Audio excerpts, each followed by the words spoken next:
국방 FM 국민과 함께 국군과 함께를 듣고 계십니다. 이번 순서는 개편과 함께 마련한 새로운 코너입니다. 올해는 6.25 전쟁이 발발한 지 70주년이 되는 해입니다. 6.25 전쟁 70주년을 맞아서 국방부와 국가보훈처, 지방자치단체, 그리고 안보 관련 단체 등에서 6.25 전쟁의 의미를 되새기는 다양한 행사들을 진행하고 있습니다. 국민과 함께, 국군과 함께에서도 6.25 전쟁 70주년 국민과 함께하는 책임 보훈이라는 코너를 신설해서 정부가 펼치고 있는 다양한 보훈 사업들을 소개해 드릴 예정입니다. 이 시간 함께해 주실 분은 대한민국 무공수훈자회 하두철 조직국장님 전화 연결해서 자세한 얘기를 들어보도록 하겠습니다. 하두철 국장님 안녕하세요. 예, 안녕하십니까? 예, 앞으로 잘 부탁드리겠습니다. 네네, 저도 부탁드립니다. 예, 이 대한민국 무공수훈자회가 창립 31주년을 맞으셨다고 들었습니다. 먼저 이 창립 31주년 축하드리면서요. 이 대한민국 무공수훈자회가 어떤 단체인지 간략하게 소개를 부탁드립니다. 네, 지난주 토요일인 4월 25일이 저희 대한민국 무공수훈자회 창립 31주년 생일이었습니다. 저희 단체는 국가유공자 등 단체 설립에 관한 법률에 의해서 1989년 4월 25일 창립된 국가유공자 보훈단체입니다. 우리나라의 국가유공자 단체는 크게 독립유공자와 민주화유공자 그리고 호국유공자 단체로 분류할 수 있는데요. 네.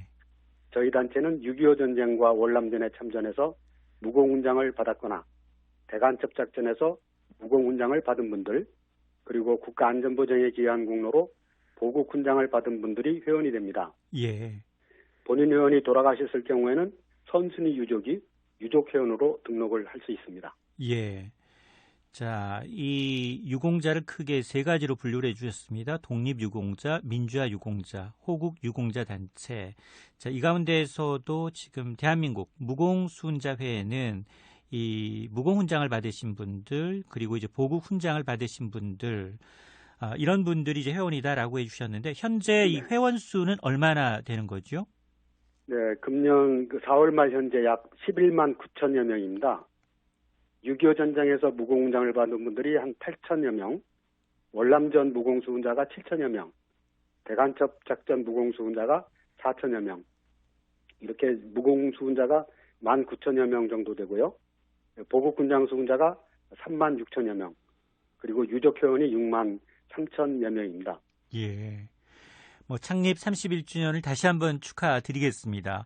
자, 그런데 회원분 중 한 분은 100세를 눈앞에 둔 고령의 무공수훈자회 회원께서 코로나19 극복을 위한 성금을 기탁하셨다고요? 네, 제주도 서귀포시에 사시는 주관섭 백영순 씨 부부인데요. 네.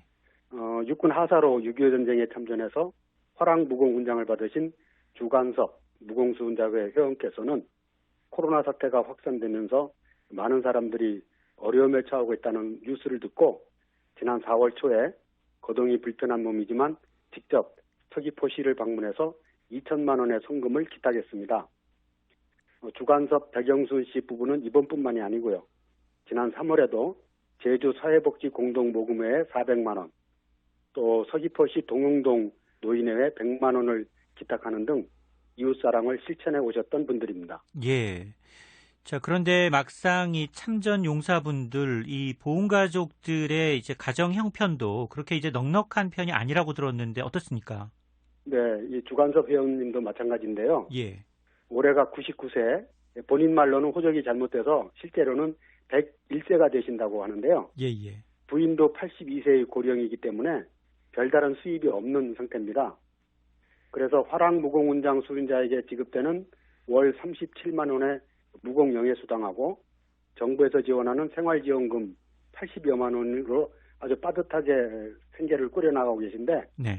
그동안 이것을 알뜰하게 저축을 해서 모은 소중한 돈을 이웃을 위해 이번에 기꺼이 기탁을 하신 겁니다.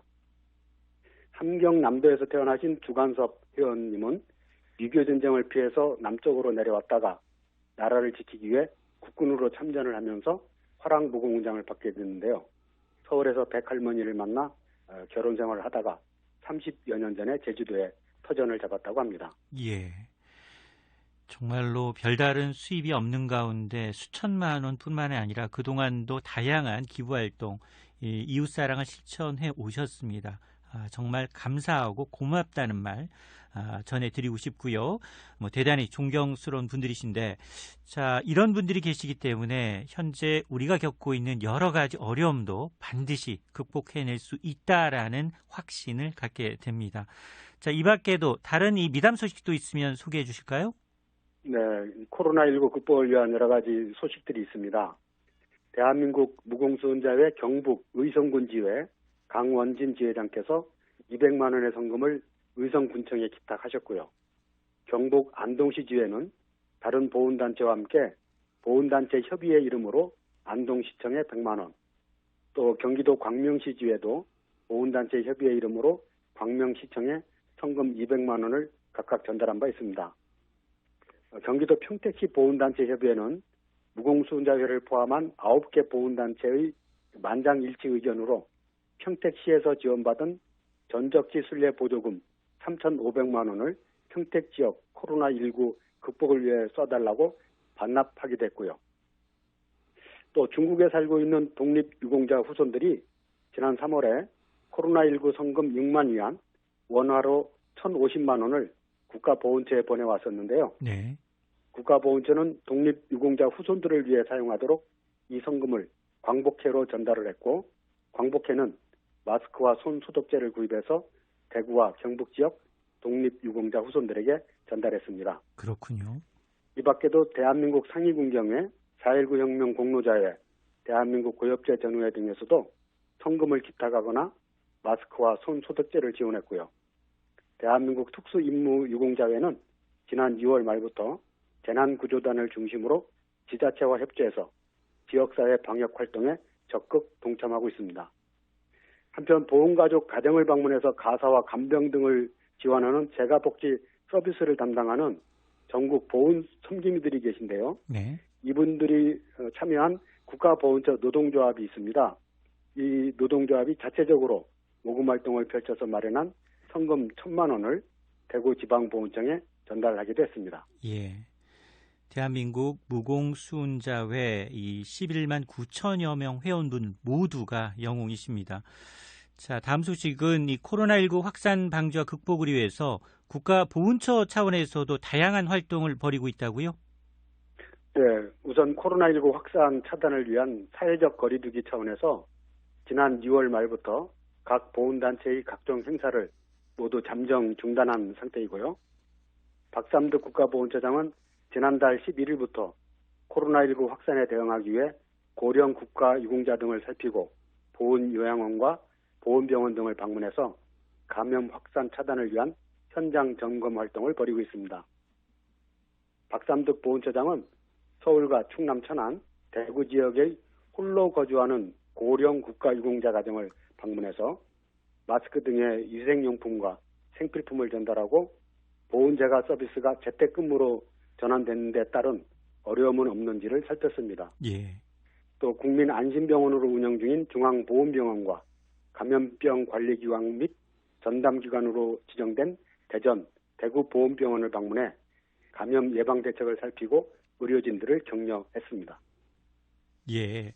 자, 다음 소식은 이 보훈병원을 이용하는 국비 이 진료 대상 국가유공자의 경우 이 병원을 직접 방문하지 않고도 이 상담 처방이나 대리 처방을 받을 수 있게 된다고요? 네, 정부 차원에서 취해진 조치인데요. 정부는 코로나19 확산 차단을 위해서 환자가 의료기관을 직접 방문하지 않고도 전화 상담이나 처방을 받을 수 있도록 한시적으로 허용을 했습니다. 이에 따라서 국가보훈처 산하 전국 6개 보훈병원도 국비 진료 대상자 중에 의사가 의료적으로 안전성이 확보된다고 판단되는 경우에 한해서 전화 상담이나 처방을 시행하고 있습니다. 대리 처방도 의사가 의료적으로 안전성이 확보된다고 판단되는 경우에 한해서 환자의 가족이 처방전을 대리로 받을 수 있습니다. 처방전을 대리 수령하려는 국가유공자 관계자는 가족관계 증명서 등의 친족관계임을 확인할 수 있는 서류를 준비해서 보훈병원을 방문해 신청해야 합니다. 전화 상담과 처방, 대리 처방 여부는 질병과 환자의 상태 등에 따라 결정이 되고 가능한 진료 과목이 병원별로 다르기 때문에 자세한 사항은 해당 보험병원에 문의를 하셔야 합니다. 예. 이 코로나19 관련 미담은 이 정도로 정리를 하도록 하겠습니다. 올해가 6.25 전쟁 발발 70주년이 되는 해여서 범정부 차원의 사업추진위원회가 구성되었고요. 여러 가지 사업들을 준비하고 있는 걸로 알고 있습니다.